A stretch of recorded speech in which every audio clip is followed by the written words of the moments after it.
우연치 않은 의견인 것 같은데요. 실제상으로 저희가 이 화양류 오염 토양 처리를 하기 위해서 실제로 두 가지 어떤 어프로치를 시도를 했습니다. 먼저는 이제 그 Enhanced Phyto Remediation 쪽에서 주로 생물학적 처리 쪽 하고요.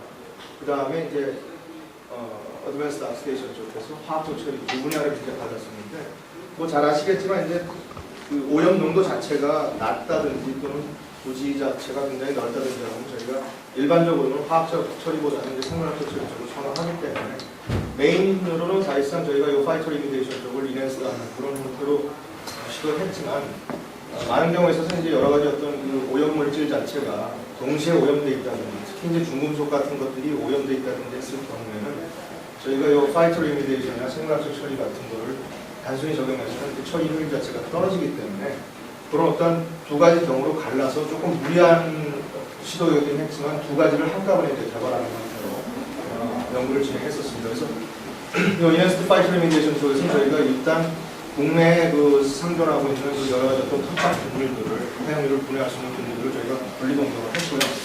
그 다음에 그 실제상으로 균주 자체만 이용한 게 아니고요. 여러 가지 어떤 식물종들을 이용해서 식물종 뿌리 자체에다가 저희가 균주를 부착시킨 형태로서 조금 더 파이터 리미데이션 자체를 그 업그레이드 시킨 형태로 생물학적 처리를 개발을 했고, 그 다음에 이제 하이브리드 어드밴스 락스테이션에도 좀 사용했는데, 그 부분은 저희가 주로 팬톤 리액션을 근간으로 해서 사용했는데요. 그 중에서 이제 모디파이드 팬톤 리액션, 변형된 팬톤 리액션 반응을 사용했습니다. 그래서 나중에 조금 더 말씀을 드리겠지만, 이제 모디파이드 팬톤 리액션에서 저희가 주로 사용하게 되는 게 이제 그 여러 가지 어떤 킬레이팅 에이전트들이 첨가되게 되는데, 킬레이팅 에이전트의 상당수가 이제 저희가 저분자 유기산류를 많이 사용하게 됩니다. 근데 그 저분자 유기산류를 사용했을 경우에 토양의 중금속 같은 것들이 동시에 존재한다고 했을 경우 또 킬레이팅 에이전트 들어가는 저분자 유기산들이 중금속을 또 동시에 워싱해줄 수 있는 동시적인 또 처리 효과가 나타나게 됩니다. 그래서 이 모디파이드 팬톤 리액션을 중심으로 해서 화양류하고 이런 중금속이 동시에 오염된 그런 토양을 처리할 수 있는 어떤 하나의 새로운 어떤 화학적 처리 방법을 또 생물학적 처리 방법과 같이 개발하였습니다. 그래서 간단히 뭐 제목 자체가 이제 고도산화 처리 얘기가 있었기 때문에 많은 여러분들이 다 아시겠지만 간단히 이제 말씀을 드리고 넘어가는데, 일단 고도산화 처리 기법, 뭐 여러 가지 어떤 산화 처리 기법 자체는 오염원의 어떤 화학적인 분해에 저희가 기초를 두고 있고요. 많은 경우에 있어서 이제 이 하이드록실 레디컬 자체를 이용해서 목표 물질을 제거하는 그런 어떤 프로세스들이 대부분 상존하고 있습니다. 근데 그 하이드록실 레디컬이나 이런 것들에 의해서 이제 산화 또는 경우에 따라서는 그 케미컬 옥시데이션이 아닌 리덕션 반응 같은 것들이 나게 되는데요. 그래서 어떤 그런 반응을 통해서 그 오염 물질 자체가 이제 CO2나 물 또는 모기물로 완전 산화할 수 있는 그런 가능성이 가장 높은 하나의 프로세스가 되고요. 그 다음에 이제 좀 아까 이제 황 박사님도 말씀하셨지만 지하수나 토양 자체가 이제 많은 경우에 있어서 동시에 오염되어 있는 경우들이 많은데, 그런 어떤 오염 토양이나 지하수를 동시에 어떤 저희가 인시튜 방법 같은 것을 통해서 동시에 적용할 수 있는 하나의 또 그런 프로세스도 저희가 얘기할 수가 있겠습니다. 그래서 고도산화 처리 기법의 어떤 여러 가지 종류들을 보게 되면 일단 팬톤 반응을 기반으로 한 어떤 반응들이 많은 어떤 이상을 차지하고 있고요. 그 다음에 팬톤 반응 자체에다가 포토 어시스트된 광반응을 좀 첨가시킨 반응들, 그 다음에 기존적으로 저희가 알고 있는 어떤 방충망 이런 분들을 이용한 포토 카탈리시스, 이런 세 가지 유의 어떤 반응들을 저희가 크게 고도산화 처리 기법의 종류로 구분할 수가 있겠습니다. 그래서 오늘은 제가 주로 이제 팬톤 반응에 대한 얘기만 간단히 말씀드리고 저 결과를 보겠는데요. 팬톤 반응 자체는 뭐 여러분들 많이 들으셔서 알겠지만 1894년도에 팬톤이라는 사람이 그 개미산류를 분해시키다가 과산화수소를 갖고 분해시키다가 이 철 이온을 집어넣었을 경우에 반응 자체가 상당히 급격하게 진행된다는 걸 발견했습니다. 그래서 그 당시에 이 양반이 그거에 대한 이유는 발견을 못하고 찾아내지 못하고 단순히 그냥 팬톤스 레이전트라는 얘기도 하고 넘어갔다가 한 50년 뒤에 하이드록실 레디컬이라는 것이 이 두 가지가 복합적으로 반응될 때 발생한다는 게 밝혀졌습니다. 그래서 실제로 50년 중반부터 이 팬톤 반응에 대한 어떠한 그 연구들이 상당히 활발하게 진행되는 반응이고요. 환경 친화적인 공법이라고 조금 어폐가 있는 말이긴 한데 일단 저희가 사용하게 되는 이 철은 이제 자연계에 풍부하고 이제 독성이 일단 없는 원소로 저희가 알려져 있고요. 아산화수 자체도 저희가 일반적으로 조금만 주의하면 취급이 편리하고 실제상으로 이제 물하고 산소 같은 걸로 분해가 되기 때문에 환경 자체를 보호해야 이런 어떤 반응이라는 것은 좀 환경 친화적이라는 말을 써놨습니다. 근데 이제 문제가 이 클래시컬 팬텀 반응의 문제가 최적 pH가 일반적으로 2에서 4에서 보통 한 3, 그 정도에서 이제 이루어진다는 거 하고 이 반응 자체가 일어나면서 최종적으로 발생할 수 있는 슬러지류 이거에 이제 하나의 큰 문제점이 되겠습니다. 그 다음에 이제 팬텀 반응 중에 저희가 또 주목할 수 있는 게 팬텀 라이트 리액션. 보통 이제 팬텀 유사 반응이 굉장히 많이 하고 있는데요. 이 팬텀 라이트 리액션은 앞에 이제 클래시컬 팬텀 같은 경우가 주로 수용액상의 페릭이나 페로스 아이언을 이용해서 반응을 진행시켰는데 이 팬텀 라이트 반응 같은 경우는 저희가 거타이트나 마그네타이트, 히마타이트 같은 자연 그 토양 내에 존재하고 있는 그런 철광석류들을 사용하게 됩니다. 그래서 일반적으로 뭐 이런 정확한 통계는 아니겠지만 몇 퍼센트나 5% 정도 토양에 이런 어떤 그 거타이트나 마그네타이트, 히마타이트 같은 여러 가지 철광석 성분들이 존재하고 있습니다. 그래서 실질상으로 어떤 토양 같은 걸 오염된 지역을 처리한다고 했을 때 저희가 따로 어떤 이런 철 이온들을 투입시켜주지 않고도 자연에 존재하는 어떤 그 철광석류를 이용해서 팬텀 반응을 진행시키는 그런 어떤 그 장점을 가질 수 있는 반응입니다. 그래서 일단 이런 어떤 그 수용액 상태의 어떤 철 이온을 집어넣지 않기 때문에 철 슬러지 어떤 발생량 자체가 이제 감소되겠고요. 그거에 따른 어떤 처리 비용의 절감 효과 그런 게 있을 수가 있습니다. 근데 다만 이제 이 반응 자체가 지금 여기 이제 이게 하나의 예상되는 반응 메커니즘인데 이 철광석 표면에서 어떤 전자 이동을 통해서 하이드록시 레디컬이 발생하는 그런 반응이라고 지금 예상되기 때문에 일반적으로 반응 속도가 앞에서 봤던 클래시컬 팬텀 리액션보다는 떨어진다는 그런 것들을 이제 단점으로 잡을 수가 있겠습니다. 그래서 지금 다음에 이제 팬텀 반응이 하나 저희가 또 많이 쓸 수 있는 게 이제 modified 팬텀 리액션, 이제 변형된 팬텀 리액션이라고 하는데요. 실제상 이제 저희가 이 과제를 진행할 때는 이 modified 팬텀 리액션을 사용했습니다. 일반적으로 modified 팬텀 리액션의 가장 중요한 그 팩터는 그 pH 자체를 저희가 중성영역 pH에서 팬텀 반응을 원활하게 진행시킬 수 있다는 게 가장 큰 장점으로 볼 수가 있겠고요. 그래서 이제 그 사용되게 되는 킬레이팅 에이전트들이 이제 그 철 이온 같은 것들의 안정성을 좀 확보함으로 해서 실질상으로 중성영역 pH에서도 원활한 어떤 팬텀 반응을 진행시킬 수 있는 그런 장점을 갖고 있습니다. 그런데 이 킬레이팅 에이전트들의 상당 부분이 저분자량을 가진 유기산유들을 저희가 사용할 수가 있고요. 이런 것들은 뭐 잘 아시다시피 토양 잔류시의 독성도 적고 생분해도 자체가 높기 때문에 환경 자체에 어떤 큰 문제점이 없을 수도 있고요. 그리고 또 이 저분자 유기산이 실질상으로 나중에 어떤 그 중금촌류 같은 것들이 있을 때 동시에 워싱을 시켜줄 수 있는 그런 장점을 가져올 수가 있습니다. 그래서 이게 이제 뭐 하나의 그냥 현장 스키매틱을 저희가 하나 그려놓은 건데요. 지금 방금 말씀드린 것 같이 modified 팬텀 리액션에 들어가 있는 이런 저분자 유기산들이 뭐 EDTA나 뭐 NTA 옥살레이트, 사이트레이트, 뭐 아세테이트 여러 종류의 어떤 저분자 유기산들을 저희가 킬레이팅 에이전트로 사용할 수가 있습니다. 근데 이게 이제 실질상으로 이런 오염된 지역에 중금속이 오염돼 있다 했을 경우에 실질상으로 중금속들하고 또 착색을 형성해서 워싱 효과를 가져올 수 있는 그런 어떤 동시다발적인 어떤 효과를 가져올 수 있습니다. 자, 그래서 지금부터는 저희가 그 연구를 통해서 진행됐던 그 내용을 결과를 간단히 정리해서 발표해드리겠습니다. 먼저 그 생물학적 처리 쪽에 대한 얘기를 간단히 먼저 말씀드리면 저희가 1, 2차년도 이제 실험 실상을 통해서 이제 화양류 오염 토양에서 미생물하고 분리동정을 해주고요. 필요한 식물 정도를 일단 선정했습니다. 그래서 여러 가지 어떤 사격장이나 본부대를 돌아다니면서 TNT나 TNT에 일단 한 단계 분해된 단계입니다. 그런 것들의 분해능이 있는 어떤 국내 토착 미생물을 약 한 392종, 한 400종 가까이 추출을 해서 대표적인 몇 가지들을 이제 제가 뽑아서 이제 그림을 보여드리고 있고요. 그 다음에 식물종 같은 경우는 저희가 좀 쉽게 싸게 구할 수 있고 잘 자라는 것들 몇 가지를 일단 선택을 했었습니다. 스파티필레나 피블리아자, 개원주기족 생소한 식물종이긴 한데요. 실제로 저희가 처음부터 이제 대상으로 삼았던 게 이제 포플러인데 일단 어떤 다른 그 쉽게 자랄 수 있고 싸게 구할 수 있는 그런 것들도 어느 정도 가능성이 있는가 이거 포플러와 같이 해서 한번 실험을 해봤습니다.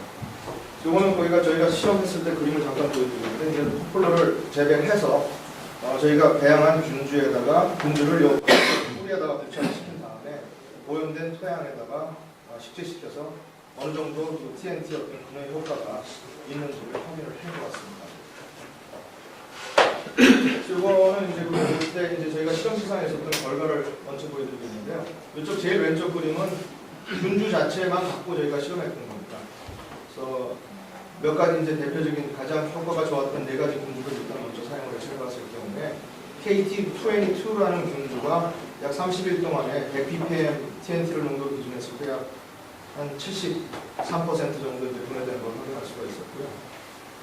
그 다음에 이거는 두 번째 그림은 이제 식물종만 갖고 했을 경우 포플러 같은 경우가 약 30일 동안에 거의 한 80% 정도 상회하는 그 정도 처리를 포플러 자체의 어떤 효과로 분해되는 걸 확인할 수가 있었고, 그 다음에 이 세 번째 그림은 포플러하고 저희가 균주를 동시에 접목시켜줬을 때 포플러하고 KT22 균주가 사용되었던 것들이 약 30일 동안에 한 97.3%에 가까운 처리를 보여주는 것을 시험 실상에서 저희가 확인할 수가 있었습니다. 지금부터 보여드리는 건 이제 그 화학적 처리 쪽에 저희가 실험했던 내용을 보여드리고요. 여러 가지 다른 어떤 플레이팅 에이전트들을 저희가 사용을 했습니다. 그래서 EDTA나 NTA, 아세테이트, 사이트레이트, 목살레이트 여러 종류의 저걸 사용했었고요. 그 철은 약 3mm몰 정도 썼었고 가수는 약 3% 정도. 그 다음에 플레이팅 에이전트는 철과 비교했을 때 1대 3 정도의 비율로 적용시켜서 사용했고 TNT 농도는 초기 농도는 한 100ppm 정도 됐습니다. 그래서 요거는 보시는 바와 같이 7에서 이제 저희가 보여드리는 거고요. 한 24시간 정도 뒤에 한 90% 정도 처리 효율을 NTA하고 이제 접목시킨 거라고 이제 저희가 확인할 수가 있었는데, NTA 같은 경우는 좀 많은 어떤 그 논문이나 이런 데 알려진 게 그 토양에 잔류됐을 경우 어떤 그 US나 이런 것들이 좀 밝혀진 게 있기 때문에 저희가 나중 실험에는 가급적 이제 EDT나 옥살레이트, 아세테이트, 사이트레이트 이런 그 좀 더 환경에 어떤 그 영향이 적은 그런 어떤 유기산들을 활용해서 실험을 진행하였습니다. 그리고 저희가 실험실상에서 화약류하고 이제 중금속을 동시에 한 토양에다 오염시켜서 그 두 가지 처리 효과를 본 건데요. 일단 저희가 대상으로 그 중금속을 했던 건 이제 구리하고 납 정도를 사용을 해봤고, 그래서 EDTA 같은 경우는 상당히 그 높은 처리 효율을 두 가지 그 중금속에서 보여주었고요. 나머지 NTA나 옥살레이트 같은 경우는 구리는 잘 되는데 좀 납이 좀 떨어진다든지 이런 어떤 그 유기산 종류에 따라서 좀 각각의 어떤 처리 효율은 차이가 있었습니다. 그리고 이쪽은 둘 다 이제 역시 pH 7 중성 영역에서 저희가 진행했고요. 오른쪽은 이제 그 팬톤 반응을 통해서 이제 분해되고 있는 그 TNT의 어떤 분해 경향을 보여주고, 일반적으로 처음에 이제 많은 분해가 일어났다가 이건 저희가 배치상으로 실험했기 때문에 중간에 어떤 보충을 해줬다든지 이런 거는 일반적으로 팬톤 반응 자체 특성 자체가 이제 초기에 이제 반응이 급속하게 일어나고 후반부에 이제 떨어지는 그런 경향을 보여주고 수 있는데, 이것도 한 10시간 정도 지났을 경우에 한 80% 정도 가까운 이제 처리 효율을 동시 처리하는 형태에서 저희가 확인을 할 수가 있었습니다. 그리고 여기 차이점은 앞에서 저희가 그 단순히 화약류만 처리했을 경우에는 킬레이팅 에이전트를 하고 그 처리원의 비율을 3대 1 정도로 사용했는데요. 요거는 저희가 중금속 워싱 효과를 좀 올려주기 위해서 그 두 가지 비율을 이제 7대 1 정도로 올려서 사용을 하였습니다. 그래서 이런 1, 2000년도에 저희가 얻은 내용을 갖고 3000년도에 이제 현장 적용에 들어갔는데 한 1년 가까이 저희가 현장을 찾아다니다가 끝내는 찾지를 못했습니다. 그래서 군부대도 계속 돌아다니고 국방부에 이제 협조를 얻어가지고 몇 군데 돌아다니고 했는데 실질상으로 저희가 사용할 수 있는 부지를 찾지 못해서 할 수 없이 저희가 부지를 조성을 해서 인공적으로 토양을 오염시켜서 부지를 만들어서 3000년도 현장 실증 실험을 진행하였습니다. 여기 이제 저희가 현장을 조성하는 이제 그 구조도가 되는데요. 워낙 그 3000년도 예산 자체가 책정된 게 이제 많이 깎여서 실질상으로 저희가 구조를 크게 만들지 못하고 한 2m, 2m, 이쪽이 생물학적 처리 구조 2m, 2m, 한 화학적 처리 구조에서 깊이는 한 이쪽은 한 1m 정도, 이쪽은 화학적 처리 구조는 한 2m 깊이 정도로 이런 식으로 저희가 현장을 주변 완전히 콘크리트로 막고 그 안에다 집어넣고 인위적으로 시킨 상태에서 실험을 실시하였습니다. 그래서 저희가 화학적 처리조에는 그 소일 베큐um 익스프레션 SB 장비를 일단 설비를 해서 일단 좀그 팬톤 반응이나 저희가 워싱 반응 같은 거를 유도할 때 토양 내 어떤 그 이동성을 좀 증대시키기 위해서 SB 장비를 설계해서 또 반응 뒤에 이제 사용된 용액을 좀 회수한다든지 하는 것들을 좀 원활하게 SB 장비를 현장에서 설치해서 동시에 진행을 시켰습니다. 이거는 그 당시에 저희가 조사했던 현장을 보여드리고 있고요. 여기는 스프링클러 같은 거를 지금 그 화학적 처리조에다가 저희가 만들고 있는 거고요. 이쪽은 지금 여러 가지 몇 가지 이제 형태의 좀 실험을 구분해주기 위해서 생물학적 처리 어떤 좀 균주만 집어넣거든요. 포퓰러만 집어넣고 이런 걸 나눠서 실험할 수 있도록 생물학적 처리 부지도 이제 조성을 따로 해서 실험을 진행했습니다. 이건 이제 부지가 이제 완성된 그런 모습이죠. 이제 화학적 처리죠, 생물학적 처리죠. 그 다음에 저희가 사용했던 SB 장비, 여기 샘플링하고 있는 그런 모습을 보여드리고 있습니다. 그래서 일단 현장에 저희가 사용했던 조건은 생물학적 처리 같은 경우는 100 ppm TNT 농도를 사용했고요.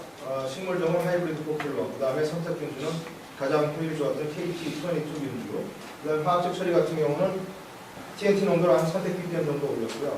우리납을 약 400, 800 ppm 정도 그랬습니다. 펜톤 반응에 들어가는 그 처리용은 약 6mm몰, 그 다음에 하이드로젠 프록사이드는 한 3% 정도, 플레이팅 에이전트는 42mm몰, 소듐 옥살레이트를 사용했습니다. 그래서 아까 보여드린 것처럼 한 1:7 정도의 비율로 플레이팅 에이전트를 집어넣어서 사용했습니다. 그래서 이거는 그 먼저 생물학적 처리의 어떤 그 현장 결과인데요.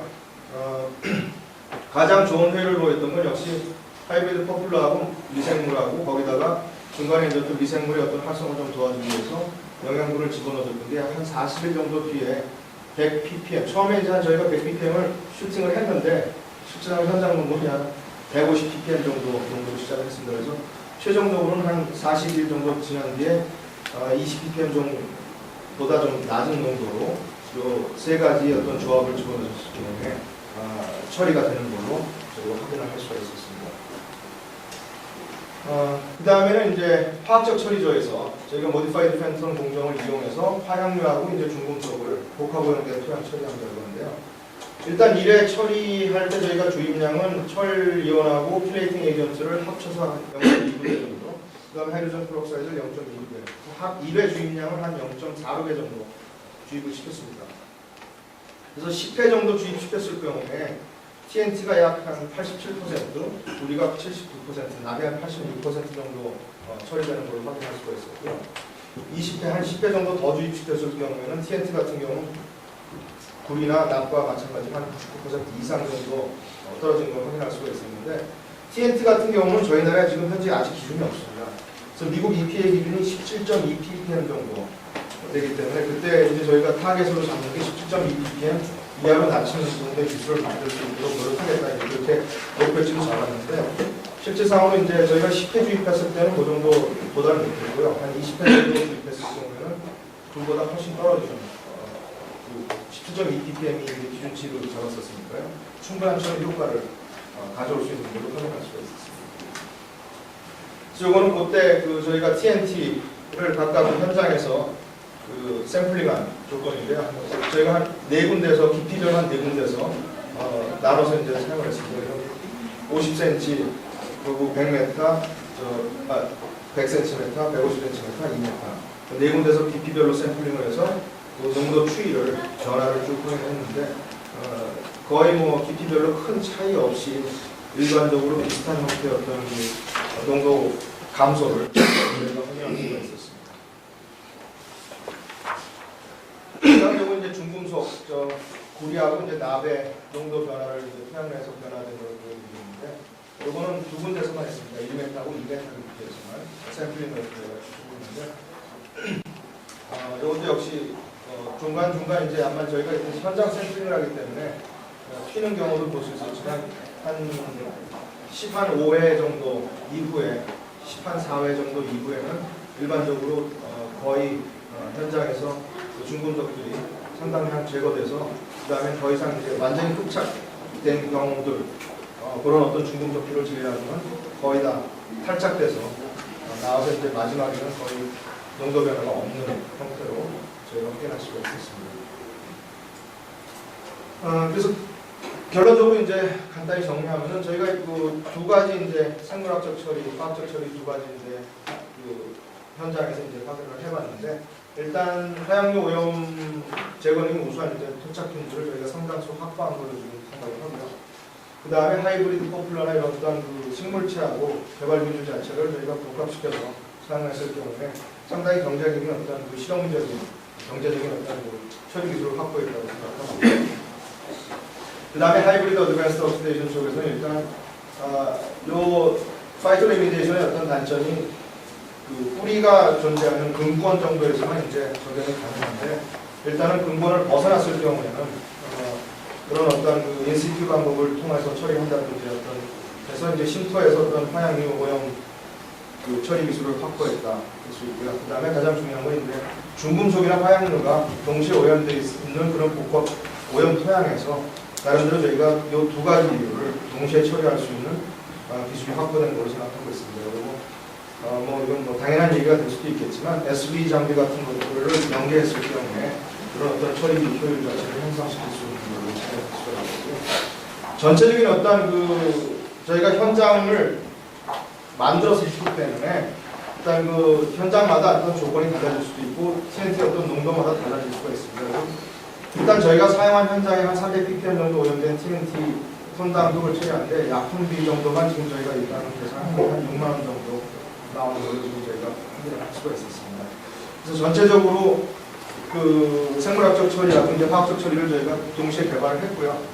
그래서 이 화양류 같은 경우를 처리하는 기술들은 물론 외국이나 이런 데서 많이 개발이 됐었었는데 아직까지 저희 나라에서는 처음 시도로 하나의 시도되었던 하나의 프로젝트였습니다. 자, 이 정도로 발표 마치겠습니다.